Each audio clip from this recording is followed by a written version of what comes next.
Assalamualaikum warahmatullahi wabarakatuh. Yang dimuliakan kepada Ustaz Isazuddin Abbas menyampaikan tazkirah kita pada Jumaat ini, iaitu menggantikan Ustaz Fairuz Effendi yang telah hadir pada hari ini. Dan kita mengucapkan terima kasih pada Ustaz Safuddin kerana dapat hadir untuk memberi tazkirah kita pada Jumaat ini sebelum kita menunaikan solat fardu Jumaat.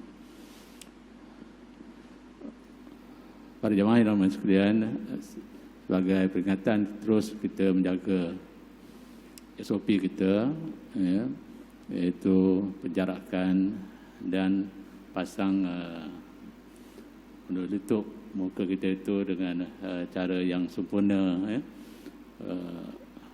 Kerana gejala COVID ini masih nampaknya belum mereda lagi, dan dia katakan bahawa jangkitan boleh berada di mana-mana. Jadi termasuklah ianya di masjid kita ini. Jadi kita hendaklah berjaga-jaga terus dan dalam situasi terutamanya bila kita beramai seperti ini. Dan begitu juga tidak mahu berkumpul-kumpul atau bergerak dalam keadaan berpasangan ataupun dalam kumpulan, ya, apabila keluar daripada masjid ini nanti semasa kita bersurai pada solat. Dan dengan tidak melengahkan masa, jemput Ustaz Salahuddin untuk menyampaikan tazkirah kita pada Jumaat ini. Silakan Ustaz.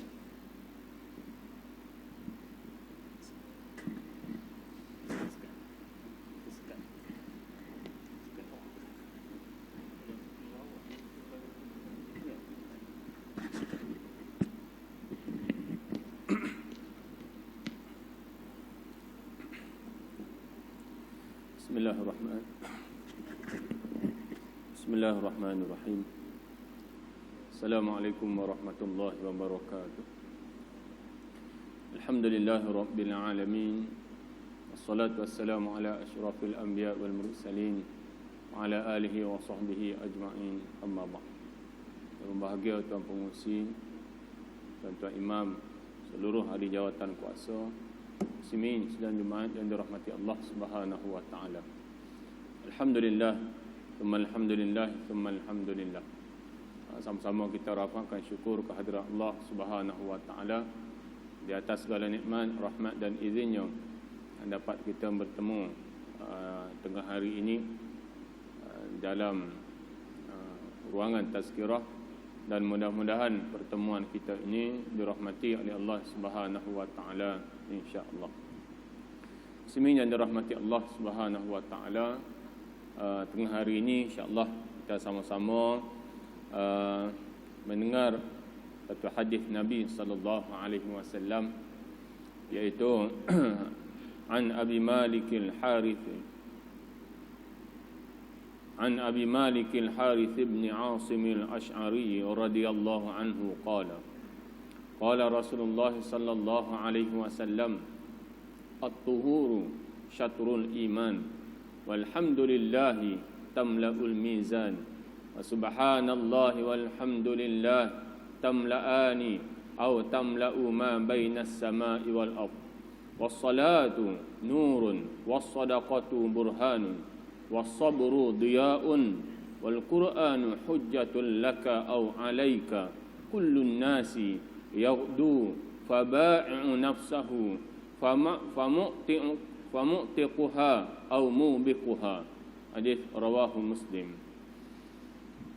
Yang bermaksud dari Abi Malik Al-Harith ibn Asim Al-Ash'ari radhiyallahu anhu, katanya, bersabda Rasulullah sallallahu alaihi wasallam, suci itu sebahagian iman, dan alhamdulillah memenuhi timbangan, dan subhanallah dan alhamdulillah keduanya memenuhi atau memenuhi ruang antara langit dan bumi, dan sembahyang itu cahaya, dan sedekah itu keterangan, dan sabar itu sinaran, dan Al-Quran itu hujjah, iaitu dalil bagi engkau atau atas engkau. Sekalian manusia itu berpagi-pagi, maka ada orang yang menjual dirinya lalu dimerdekakannya atau dibinasakannya. Hadis riwayat Imam Muslim. Baik. Jadi hadirin yang dirahmati Allah Subhanahu wa taala. Nabi sallallahu alaihi wasallam mengingatkan kita berkaitan dengan yang pertamanya ialah berkaitan dengan bersuci. At-tuhuru syatrul iman, kata Nabi sallallahu alaihi wasallam. Iaitu berkaitan dengan suci itu sebahagian daripada iman. Suci itu, kalau kita lihat berkait dengan iman adalah suci, bersuci daripada najis itu. Kalau kita berwuduk adalah untuk menghilangkan hadas kecil. Kalau kita mandi wajib adalah untuk menghilangkan hadas besar. Baik. Itu dengan keadaan sedia maklum kita ketahui. Cuma ada satu perkara yang mana kadang-kadang ada orang tidak memahami dengan satu tuntutan di dalam Islam yang mana dituntut oleh Nabi sallallahu alaihi wasallam, iaitu beristibra' ketika mana selesai menunaikan hajat. Selesai kita kencing, maka diminta atau dituntut oleh Nabi sallallahu alaihi wasallam untuk supaya kita ni beristibra' ataupun kita senangnya kita berdahim. Kan? Kenapa dituntut demikian? Kerana tanpa melakukan demikian, maka najis kita itu tidak keluar secara keseluruhan. Bila tak keluar secara keseluruhan, maka dia akan keluar juga apabila kita melangkah, dan bila kena pada pakaian kita, maka kita bawa salat. Contohnya kita datang ke masjid, kemudian kita pergi ke tandas. Kita datang ke masjid nak salat, kemudian kita tunai hajat, kita pergi ke tandas. Kita kencing dan kemudian kita tak berdahim. Bila kita naik memakai balik pakaian kita itu, kita berjalan 2-3 langkah, saki baki air kencing kita itu akan keluar. Bila dia keluar dia ke mana? Maka dia akan melekat pada pakaian kita. Kemudian kita pun bawa solat.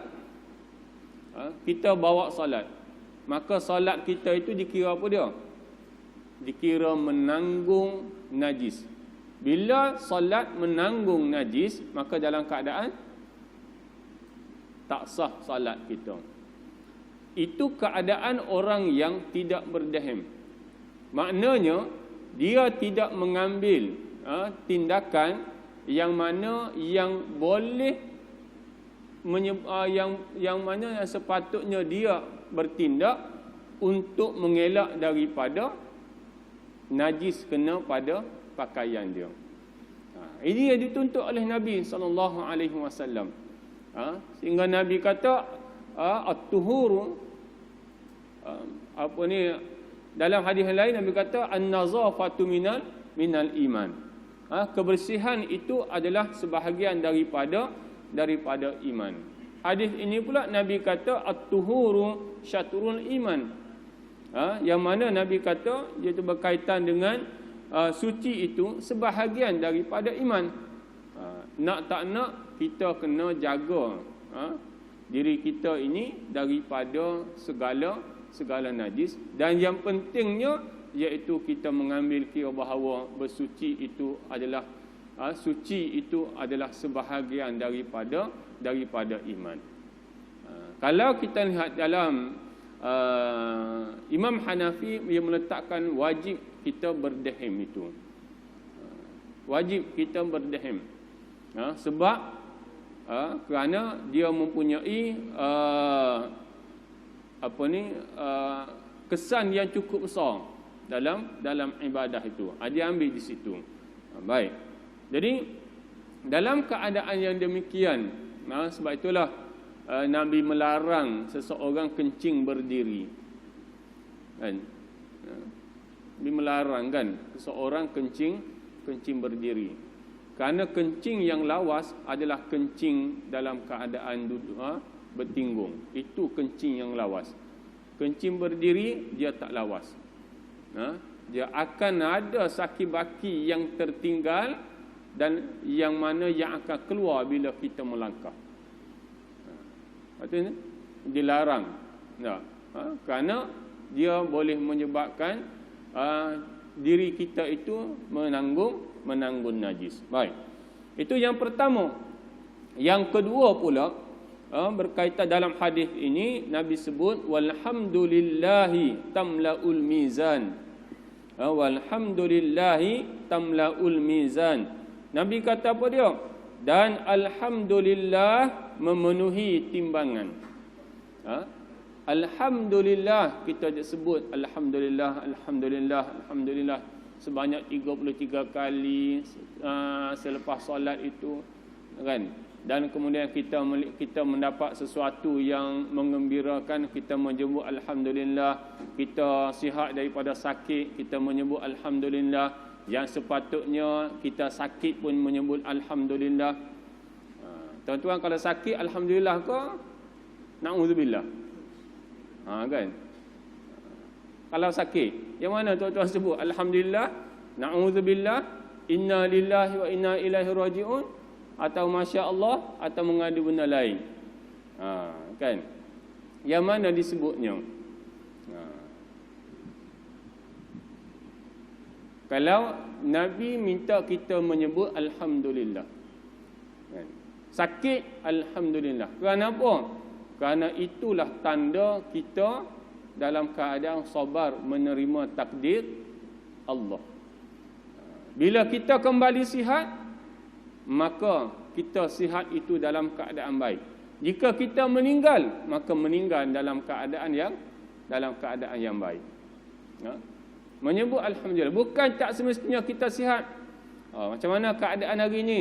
Alhamdulillah sihat. Tengok hari lain sakit dia. Macam mana keadaan hari ini? Ya Allah, sakitnya dia lain, beza. Sepatutnya waktu sakit pun memuji Allah, alhamdulillah, kan? Kerana sakit itu adalah antaranya jika sekiranya seseorang itu melafazkan alhamdulillah ketika sakit, itu menunjukkan bahawa sakit dia itu Allah nakkan dia lebih dekat lagi dengan Allah. Menandakan Allah nak dia tu lagi dekat dengan Allah. Dia dekat dah. Dia dekat dengan Allah dah, tapi Allah nak lagi dekat. Maka dia faham akan keadaan yang dia terima sakit itu, maka dia memuji Allah, bukannya dia mengeluh. Dia memuji Allah kerana Allah timpakan sakit, maka mengingatkan dia kepada untuk nak memperbanyakkan ibadah, untuk nak membanyakkan sedekah, untuk membanyakkan infak dan mana-mana perkara yang baik. Maka dalam keadaan demikian, bila kita kena sakit, maka sebutlah juga alhamdulillah. Dia dalam keadaan Nabi kata tamlaul mizan, memenuhi timbangan. Banyak mana ibadah kita sekalipun tetap kita nakkan kepada rahmat Allah Subhanahu wa taala, yang mana ada juga rahmat Allah itu dalam kita memuji Allah yang selayaknya dipuji. Yang selayaknya dipuji. Jadi jangan kita rasa berat untuk menyebut alhamdulillah. Jangan hanya dalam keadaan baik sahaja kita menyebut alhamdulillah. Dalam keadaan sebaliknya juga kita menyebut alhamdulillah. Bukannya kita minta, tetapi oleh kerana nak menunjukkan bahawa kita syukur kepada Allah yang kita ni terima takdir Allah Subhanahu wa taala.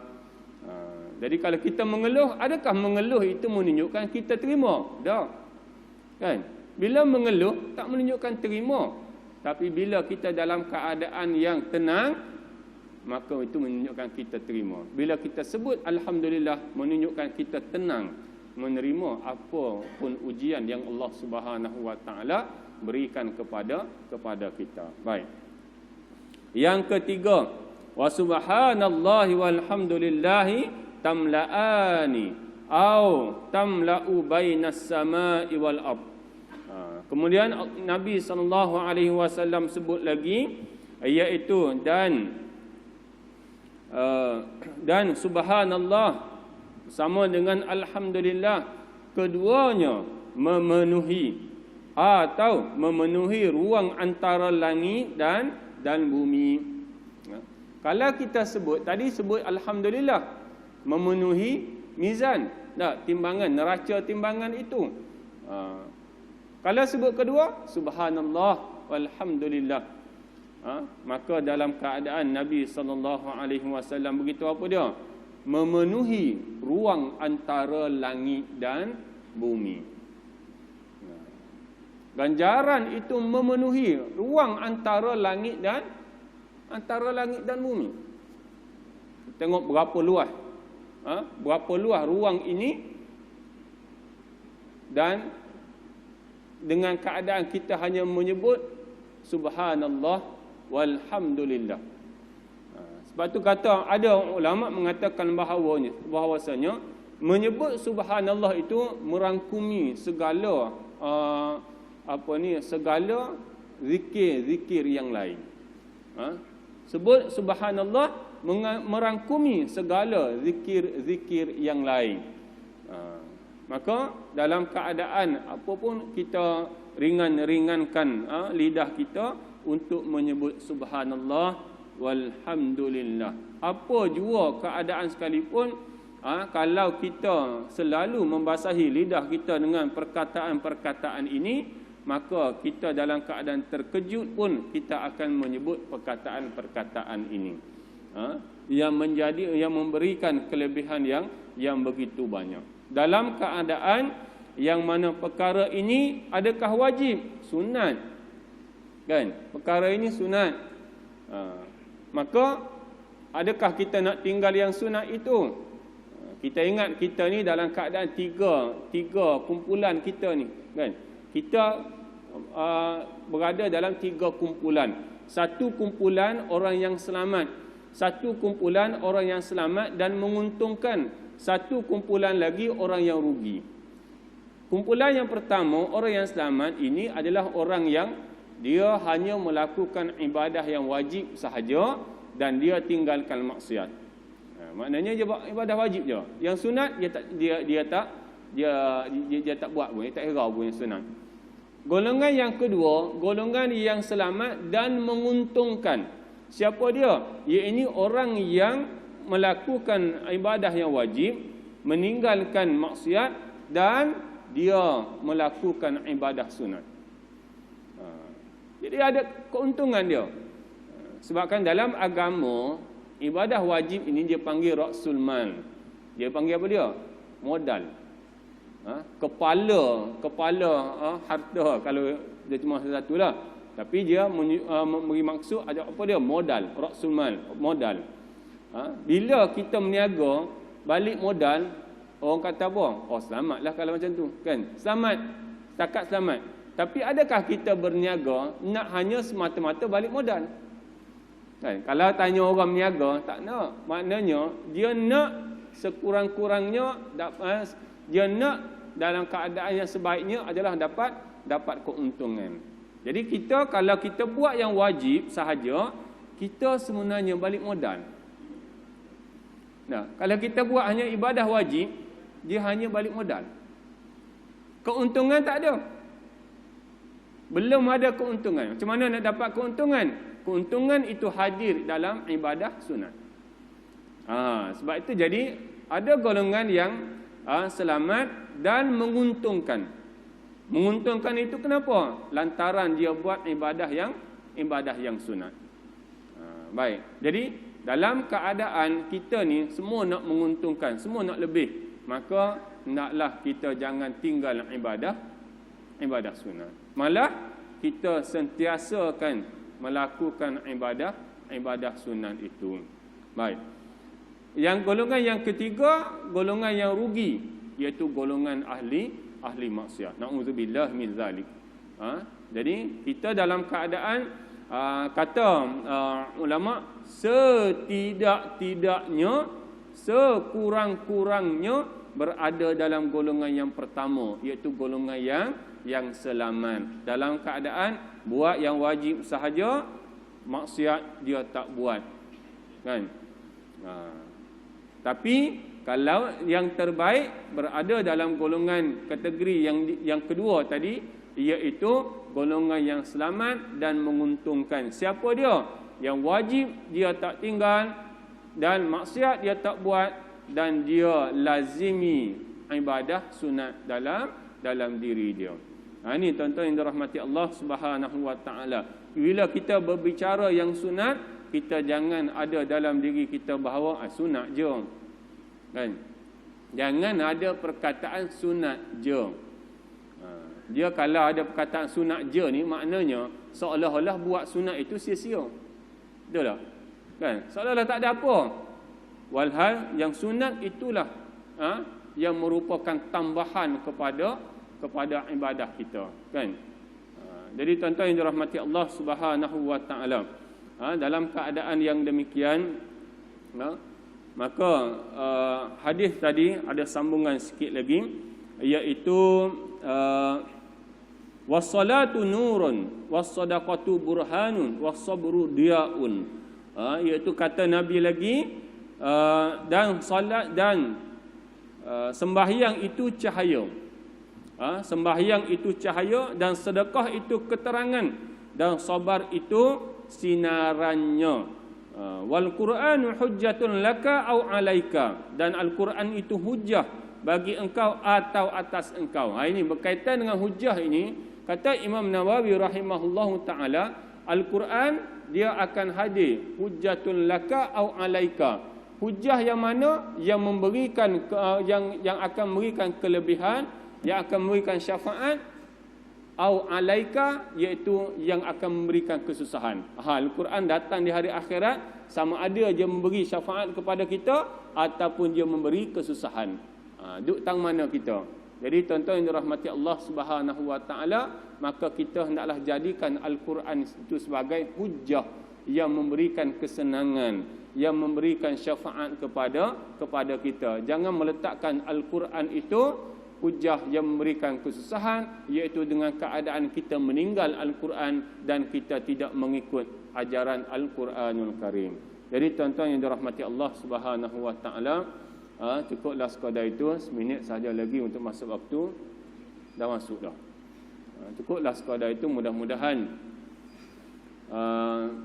kita boleh amalkan bersama apa yang disampaikan, dan mudah-mudahan tuan-tuan diberi kekuatan untuk menyampaikan kepada rakan-rakan, terutama sekali untuk ahli keluarga, supaya kita ini dalam keadaan orang yang berpanjangan, mendapat pahala berpanjangan walaupun kita dah meninggal, iaitu dengan keadaan kita meninggalkan ilmu yang manfaat. Aqulu qawli hadza wa astaghfirullahal azim li wa lakum. Wassalamualaikum warahmatullahi wabarakatuh.